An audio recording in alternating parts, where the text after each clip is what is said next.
निम्नलिखित प्रश्नों के उत्तर लगभग 30 शब्दों में दीजिए। प्रश्न 1, एक पे फसल का नाम बताएं तथा उसको उगाने के लिए अनुकूल भौगोलिक परिस्थितियों का विवरण दें। उत्तर, चाय एक महत्वपूर्ण पेय पदार्थ की फसल है। चाय का पौधा उष्ण तथा उपोष्ण कटिबंधीय जलवायु, ह्यूमस और जीवांश युक्त गहरी मिट्टी तथा सुगम जल निकास वाले ढलवां क्षेत्रों में उगाया जाता है।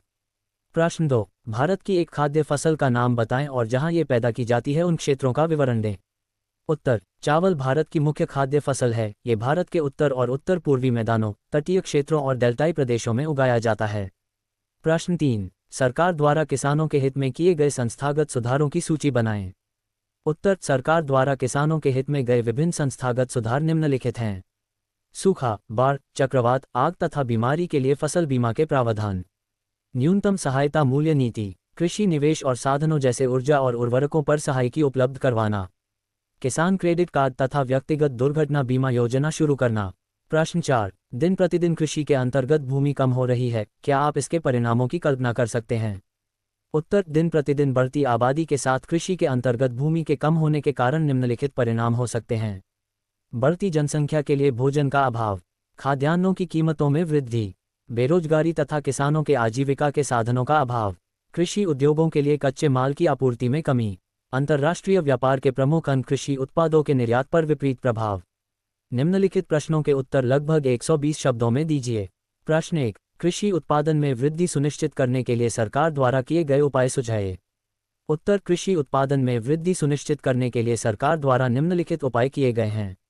स्वतंत्रता के पश्चात देश में संस्थागत सुधार करने के लिए जोतों की चकबंदी, सहकारिता तथा जमींदारी आदि की समाप्ति करने की प्राथमिकता दी गई। प्रथम पंचवर्षीय योजना में भूमि सुधार मुख्य लक्ष्य था। पैकेज टेक्नोलॉजी पर आधारित हरित क्रांति तथा श्वेत क्रांति जैसी कृषि सुधार के लिए कुछ रणनीतियां आरंभ की गई थी। न्यूनतम सहायता योजना, फसल बीमा के प्रावधान, कृषि निवेश तथा साधनों जैसे ऊर्जा और उर्वरकों के लिए सहायकी, ग्रामीण बैंक तथा सहकारी समितियों की स्थापना, किसान क्रेडिट कार्ड तथा व्यक्तिगत दुर्घटना बीमा योजना जैसी कुछ योजनाएं हैं जो सरकार ने शुरू की हैं।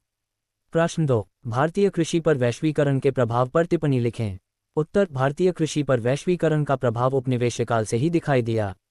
भारत से निर्यात किए जाने वाले प्रमुख वस्तुओं में कच्चा कपास तथा मसाले थे। 1917 में बिहार में हुए चंपारण आंदोलन में किसानों ने अनाज की जगह नील की खेती करने के दबाव का विरोध किया था, जो कि ब्रिटेन के सूती वस्त्र उद्योग के लिए कच्चा माल था। इस प्रकार वैश्वीकरण भारतीय कृषि के लिए वरदान और अभिशाप दोनों साबित हुआ।